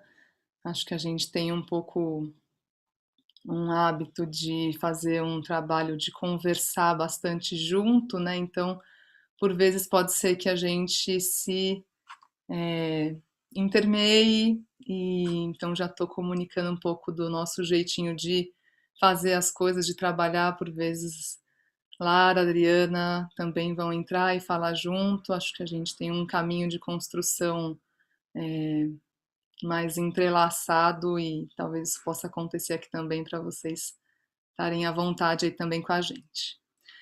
Primeiramente, o que eu sinto aqui é de um agradecimento muito grande de poder estar aqui com vocês nessa noite, honrando todas as pessoas que vieram antes da gente para estar aqui construindo esse caminho, honrando vocês, Julieta e Maribel, que sustentam, né, essas coleções e esses caminhos todos das escritas já há tanto tempo, e poder, né, a partir do caminho que a gente vem fazendo de uma construção de quem a gente é, como eu brinco, né, como pessoa física e jurídica, né, de quem eu sou e de como eu sou na vida também como terapeuta, né, muito também vem dessa caminhada que vocês abrem e sustentam. Então, agradecer a vocês por a gente estar aqui, agradecer também, né, a vocês, né, Beatriz e Álvaro, pelo projeto bonito, né, de poder conhecer ainda mais, né, esse projeto contado por vocês. Álvaro, um prazer te ouvir, te conhecer também, e de poder reverberar esses caminhos, esse modo de cuidar dos pequenos, com essa de se abrir para essas transformações nesse caminho ao longo de tantos anos, né? Alfredo, um presente também estar com você aqui. Eu sinto, né, uma alegria, conforme vocês foram falando, fui lembrando da minha trajetória. Sou formada pela PUC, e poder ter vindo de uma formação em que a psicanálise estava muito dando caminho, norte para o meu olhar como fonoaudióloga é muito grandioso para mim, e poder estar aqui também trocando hoje com vocês e me nutrindo, né, de um outro lugar nessa esfera da vida é bem importante. Também quero agradecer aqui, né, trabalho com a Lara e a Adriana, porque esse encontro que a gente tem no Criação, de trabalhar com crianças e famílias, abre esse espaço para a gente poder ampliar para outras esferas, né, o projeto que a gente realiza na clínica, e por isso a gente chega também, né, nesse trabalho da penitenciária, pelo Em Frente. Agradecer as pessoas que vieram antes da gente também lá no Em Frente e na penitenciária, que abriram as portas para a gente poder estar construindo esse trabalho com as mulheres lá. Agradecer a Silvana Rabelo, agradecer também a equipe de psicólogas que trabalham lá, que não estão aqui, né, e também não estão aqui citadas, mas que sem essa rede, não, esses nós não poderiam estar sustentados. E eu sinto também que esses nós que nós somos que sustentam essas redes e esses encontros e enlaces de nós que a gente produz nessas redes. Então, agradecer às mulheres que vivem lá, as mulheres que vieram antes de nós, que abriram os caminhos para a gente estar aqui, podendo cuidar desse lugar que é ser mulher nessa sociedade que a gente vive hoje, nessa relação da mulher com o homem, dessa relação ampla que somos. Também honrar aqui hoje a vida e a presença da doutora Ivete, que é diretora do sistema prisional onde a gente trabalha, né, faz esse serviço, que fez a passagem hoje.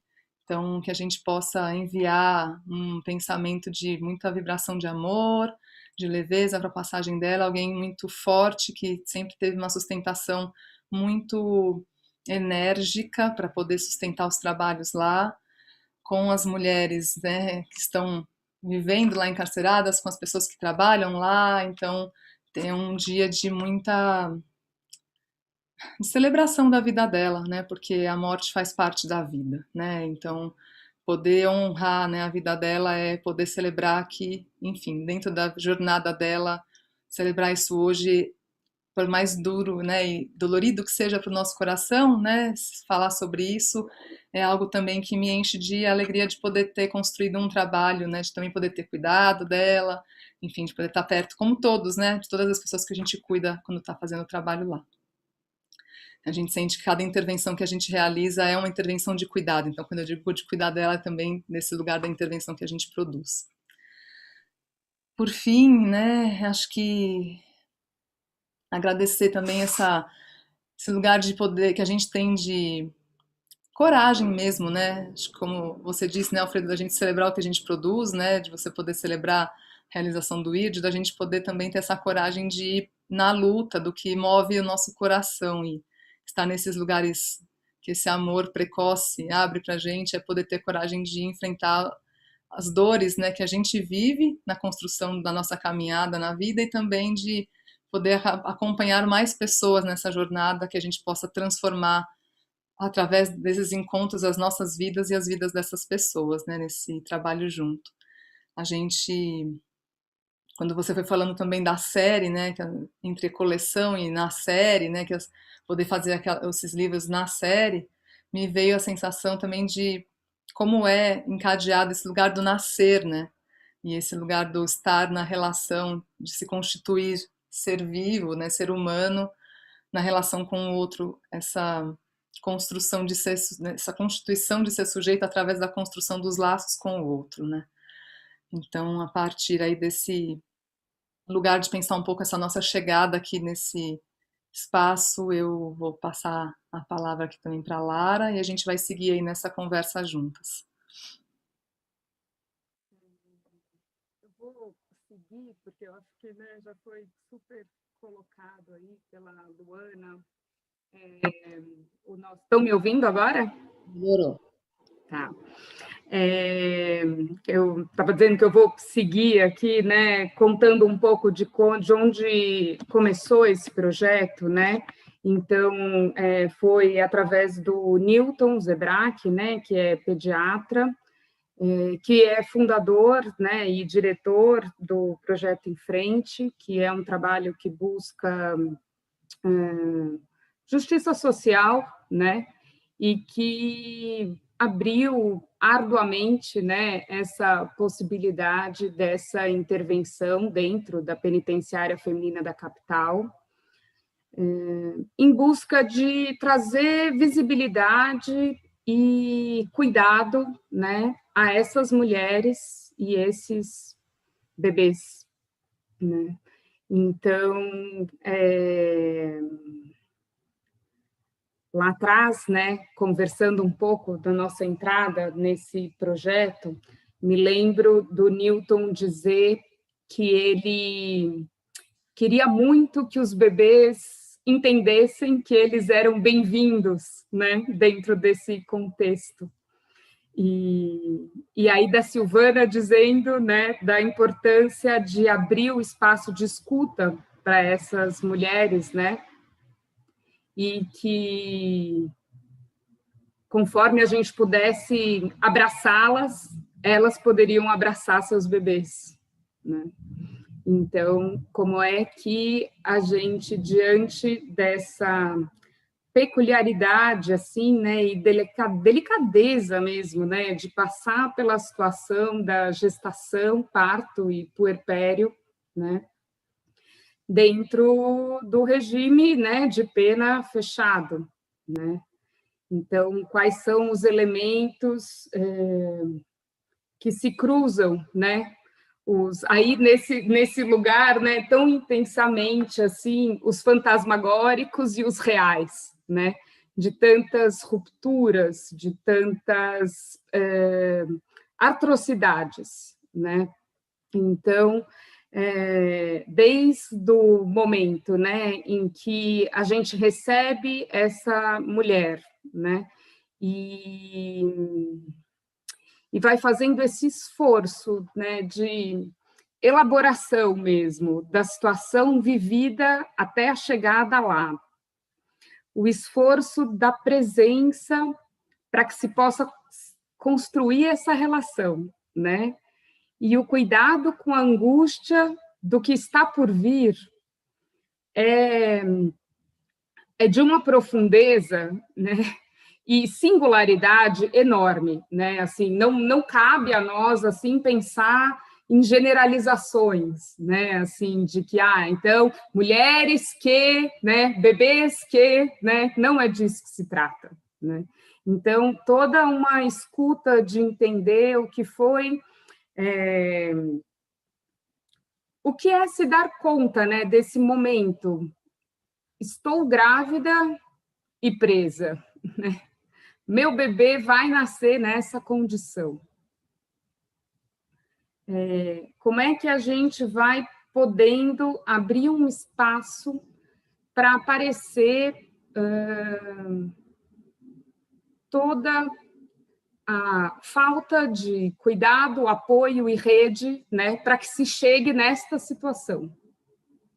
Então, são momentos duros, né, os que a gente ouve sobre a ruptura que foi com os filhos anteriores, com o cotidiano, né, com a falta de cuidado em que essa transferência foi feita, né, assim.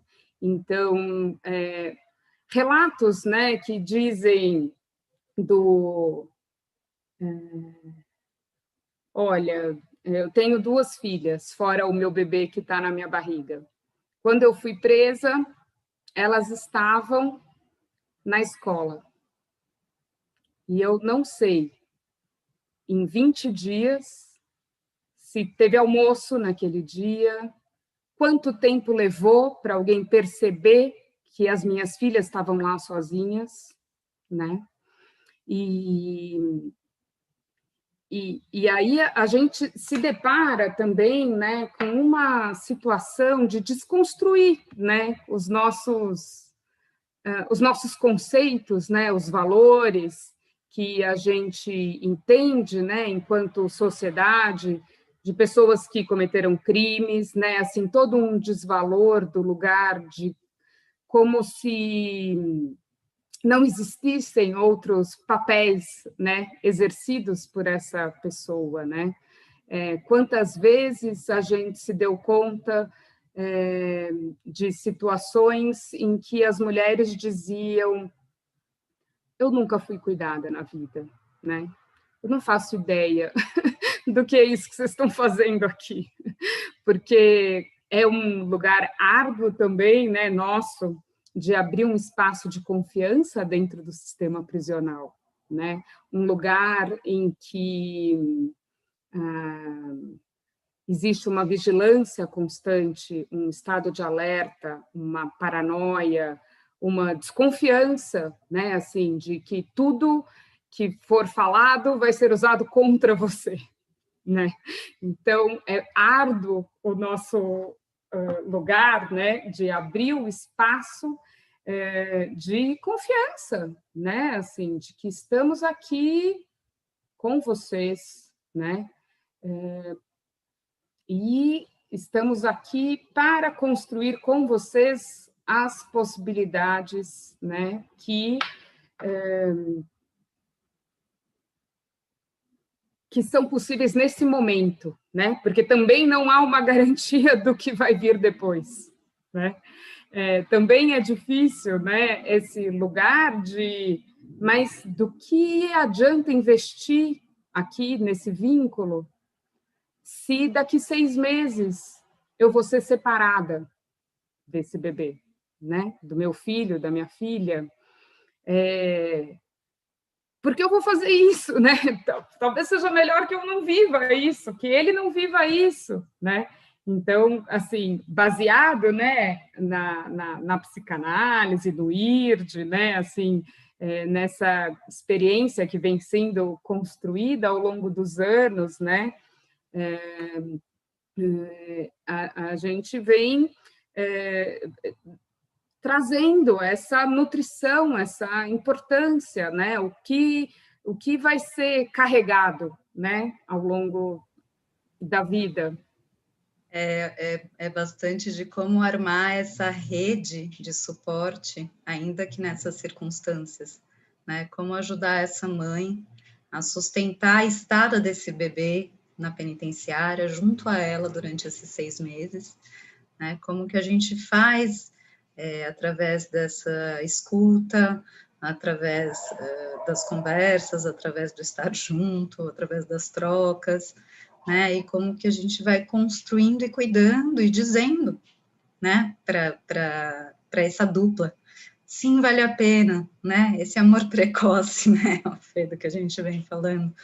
Vamos costurar ele do jeito que a gente puder costurar ele nesse período que a gente pode costurar ele, né? É de extrema importância. É de extrema importância, até o que o Álvaro falou da regulagem, né, da autorregulagem, como é que a gente, num ambiente em que a mãe está numa situação de tensão, como a gente ajudá-la a entrar numa que ajude o bebê a se autorregular, né? Como é que a gente constrói esse caminho e essa virada na qual a gente acolhe essa mãe para que essa mãe possa acolher esse bebê, né? E como é que a gente vai construindo essa relação, ajudando essa relação a se fazer, a se formar, a se fortalecer, né? Obviamente não somos nós que construímos, né? Vamos, né?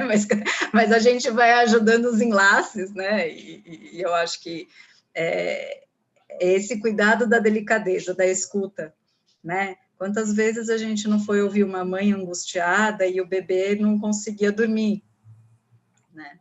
E aí a gente fala para essa mãe, o bebê está ali desesperado e a mãe está desesperada junto, a gente fala assim, tá bom, passa o bebê, eu pego o bebê, acalento o bebê um pouco e a gente vai ouvindo essa mãe vai se, né, vai se organizando, tem cenas e cenas, né, em que a gente pode, essa mãe se organiza, esse bebê se organiza, as coisas se reorganizam, ela pega esse bebê de volta e aquilo tudo, né, volta a ser... Adriana, e se você me permite, tendo tido a honra de ser interlocutora de vocês e ter escutado várias dessas experiências, como isso vai revelando que a autorregulação de auto não tem nada, e de que o corpinho ele só se organiza quando passa pelo crivo significante do outro, que vai permitindo organizar toda essa sensorialidade que chega até o bebê numa percepção em que isso possa fazer algum sentido.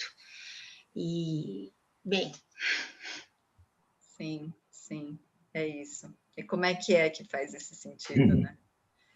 Como é que a gente vai trabalhando também, né? Alfredo, você quer falar? Desculpa. Sí, na verdade, vou fazer uma pergunta, né? É que, bom, a mãe sofre prisão porque cometeu um crime. E então está sendo castigada pela civilização, pela cultura, pela sociedade. Agora, o bebê, que será separado de sua mãe aos 6 meses de idade, sofre um castigo por quê?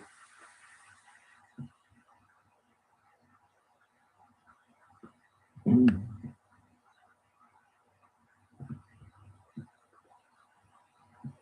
que podemos fazer com isso aí? Um castigo para o bebê e para a mãe, né? O castigo dos grandes, né? Mas, digamos, a mãe, digamos, a resposta que não, claro, não me deixa nada satisfeito, né? Tampouco, né? Porque por que ela deveria ser castigada como mãe? Né? Bom, essa é outra pergunta.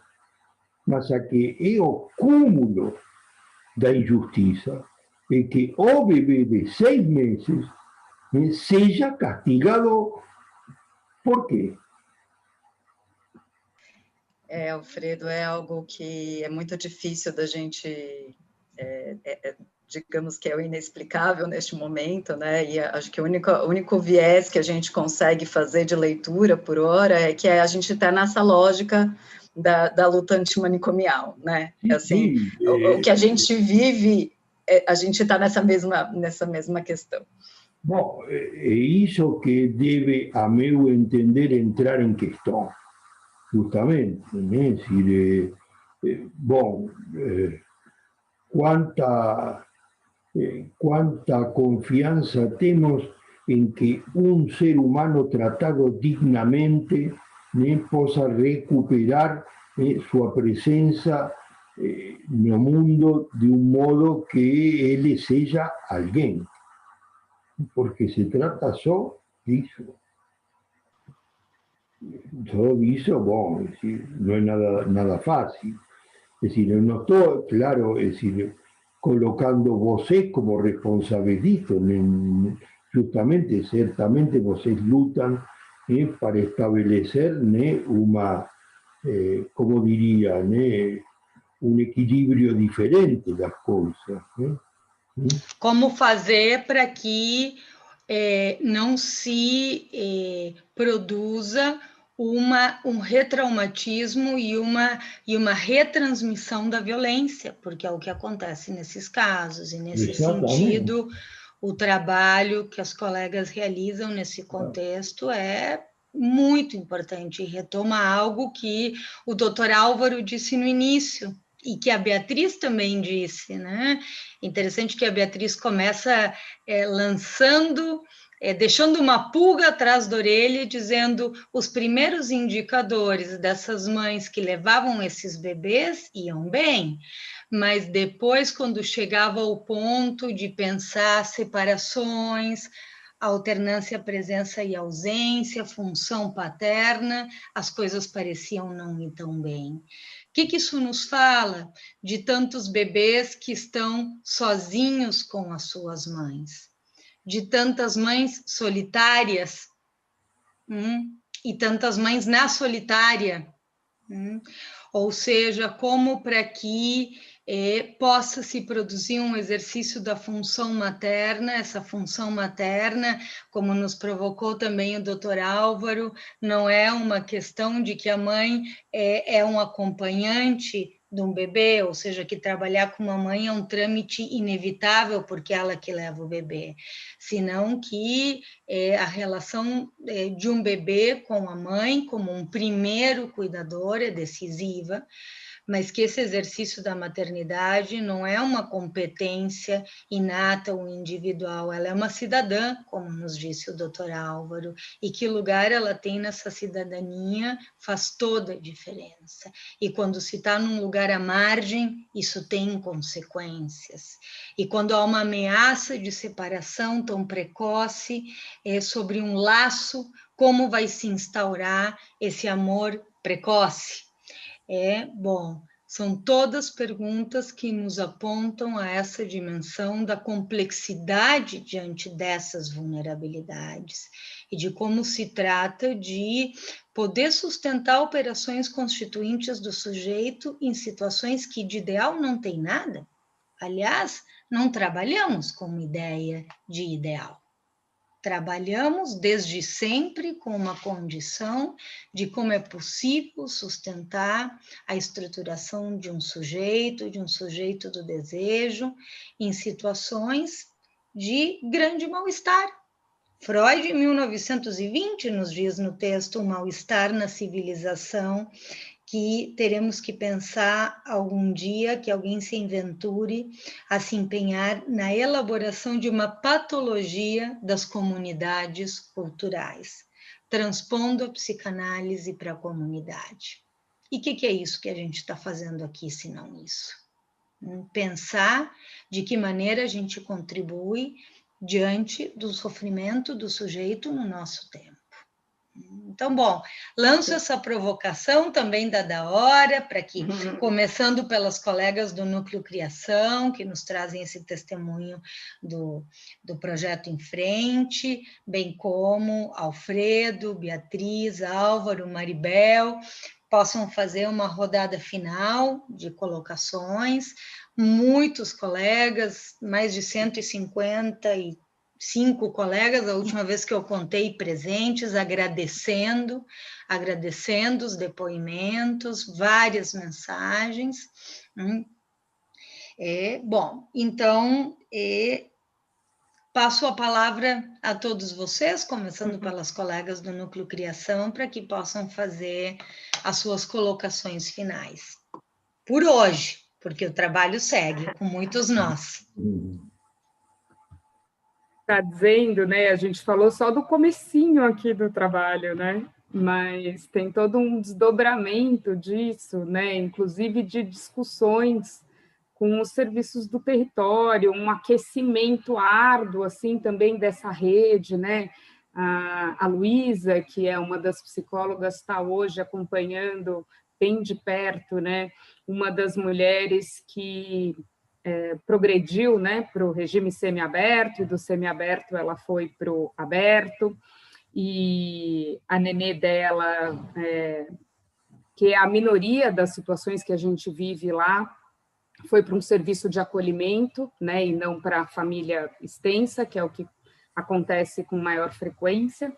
E então, como é difícil fazer essa discussão, né, e como é importante a gente ir do singular para o coletivo, do coletivo para o singular, né, e eu acho que isso faz parte da ética da psicanálise também, né, não é à toa que somos tão, né, comprometidos, né, nessa discussão e nessa formação de rede, porque, de fato, há que se refazer, né, o olhar para a primeira infância, há que se refazer o olhar para esses cuidados, para como eles acontecem, né? Então, o nosso desafio com esse trabalho é também poder sistematizá-lo, né? E subsidiar uma política pública de atendimento para essa população, para esse público, né? Existem milhares, milhões, né, de crianças invisíveis, de mulheres, de famílias, né, nessa situação. Então, eu acho que, assim, importante a gente dizer, né, desse movimento, né, aí dos ritmos, né, de pulsação mesmo, do singular e coletivo, né?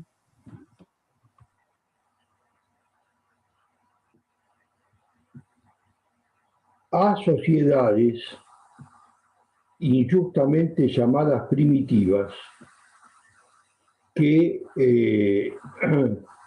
costuman, es decir, incorporaran, desenvolveran dispositivos de proteção das mães na sua condição de maternidade. A sociedade industrial, en lugar de se preocupar por criar dispositivos que protejan y cuiden la maternidad, se preocuparan de proteger que las mães se transformen en proletarias para poder producir bastante y consumir bastante na medida que le paguen pela sua produção. É impressionante, né, como tem se deslocado isto ao lugar de dignidade feminina, confundida com poder desempenhar papéis sempre independentes de sua condição materna. É verdade que a mulher tem todo o direito de fazer a sua escolha, mas será que ela tem direito de fazer escolha quando, por exemplo, o seu bebê será arrancado de suas mãos aos 6 meses? Será que essa mãe tem condições de fazer escolha quando sua família sobrevive com R$180 por pessoa por mês? E então se vê obrigada a trabalhar? Será que essa mulher se siente debidamente cuidada pelo sistema, debidamente libre de escolha, libre de escolher, cuando se ve obrigada a retornar a seu trabalho, quando ainda seu filho, bebê, não está em condições, por razões X ou Y, de suportar essa separação? Quer dizer, como se regulamenta isso? Se regulamenta em função de avaliar a condição em que se encontra o bebê e a mãe nesse tempo de relação? Ou se regulamenta em função da necessidade de reintegro dessa mãe ao sistema produtivo?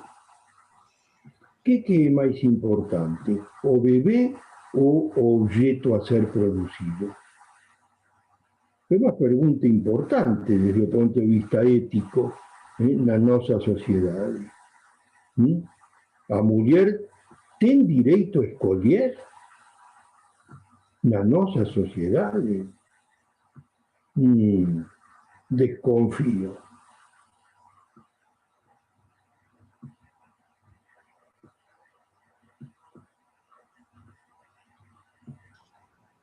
Alfredo, acho que você traz muitas questões muito importantes, né? E acho que é importante que a gente fique todos nós com essas questões, né? Acredito que são questões que nos acompanham bastante, sim, né? Acho que você contempla muito da nossa inquietação. O nosso trabalho vai muito de gotinha em gotinha, né? Tentando, de nozinho em nozinho, vamos lá, não é gotinha em gotinha, né? Vamos de nozinho em nozinho, tentando ampliar esse lugar, né? Não, certamente, decir, vocês formam parte deste contingente corajoso que luta para restabelecer para a mulher seu direito de escolha. Sim. E não só, né, Alfredo, eu estava aqui pensando, ouvindo vocês falarem, né, assim, dessa questão da penitenciária, né, sempre é uma questão que nos inquieta muito, né, mas tem muitas experiências diferentes acontecendo em diversos lugares, né, e a gente fica sabendo de notícias nos quais o sistema prisional talvez não seja o sistema punitivo, mas seja um sistema de reorganização também, né, a gente, de reolhar, né, como é que a gente vem fazendo, até através do nosso trabalho um tanto, né, trazer para essa mulher a oportunidade de olhar para si, de perceber, de refletir sobre questões que jamais teve essa possibilidade, né, de como foi cuidada, do que viveu, do que acha, porque a gente vive num lugar muito totalizante, e essa é a nossa grande dificuldade, quando a gente fala do sistema carcerário, né, assim, acho que é uma grande dificuldade. Então, assim, as questões são infindáveis. Sim, mas né? Para que não se pense que o sistema carcerário é uma exceção, é decir, que esse critério se generaliza na nossa sociedade. Vou me permitir bem brevemente colocar um exemplo, né? Um menino autista que evoluiu muito favoravelmente, né, y que está en un momento llave de poder sustituir o código primario materno con a entrada na linguagem. E está nessa dobradiça, justamente aí. A sua mãe é professora. Então, se decreta que tem que reiniciar as aulas presenciais. Então, ela, que até aí estava sendo paradoxalmente beneficiada, y seu filho también, con as aulas virtuais, y a concentración dela durante a pandemia na sua casa, de repente me liga, muito preocupada, me perguntando, mas doutor Alfredo, isto, ¿qué consecuencias porque ela trabalha em 2 turnos, em 2 escolas diferentes, por razões econômicas, de poder sustentar a sua família, né? Com um trabalho não lhe basta, né? Pelo que se paga aos docentes, né? Ou melhor dito, pelo que não se lhe paga aos docentes, né? E então, né, ela diz como vai repercutir isto, que consequências vai ter. E começamos uma luta para que ela, né, tivesse excepcionalmente uma autorização para, mas como ela tem para permanecer na sua casa, né? Mas como ela tem 2, em uma lhe dão, em outra não, né? Le dão a possibilidade de permanecer na sua casa, mas na outra não. Ou seja que eu tenho que conseguir algum modo de explicar-lhe ao menino de 4 anos, 3 anos e meio, 4 anos, que agora ele vai ter a mãe pela metade por causa de decisão do Estado. Meia mãe. Não é mais turno completo. Nem o menino, nem a mãe escolhem livremente. Certamente. Bom, colegas, dado o avançado da hora, Beatriz, Álvaro, se vocês gostariam de fazer mais alguma colocação, Maribel, agradecemos muito todas as reflexões trazidas, elas são plenas de inquietações, de tudo que ainda a gente precisa produzir por um reconhecimento do sofrimento psíquico na primeiríssima infância, pela radical importância que o outro materno, familiar, escolar e social tem para a estruturação de um bebê, aprendendo com todos aqueles que nos antecederam, como disse a Luana, mas ainda com muito por inscrever de práticas sociais que considerem a radical importância das experiências de vida para quem um bebê irá se tornar. Então, agradecer a todos vocês pela riqueza do encontro de hoje. Maribel.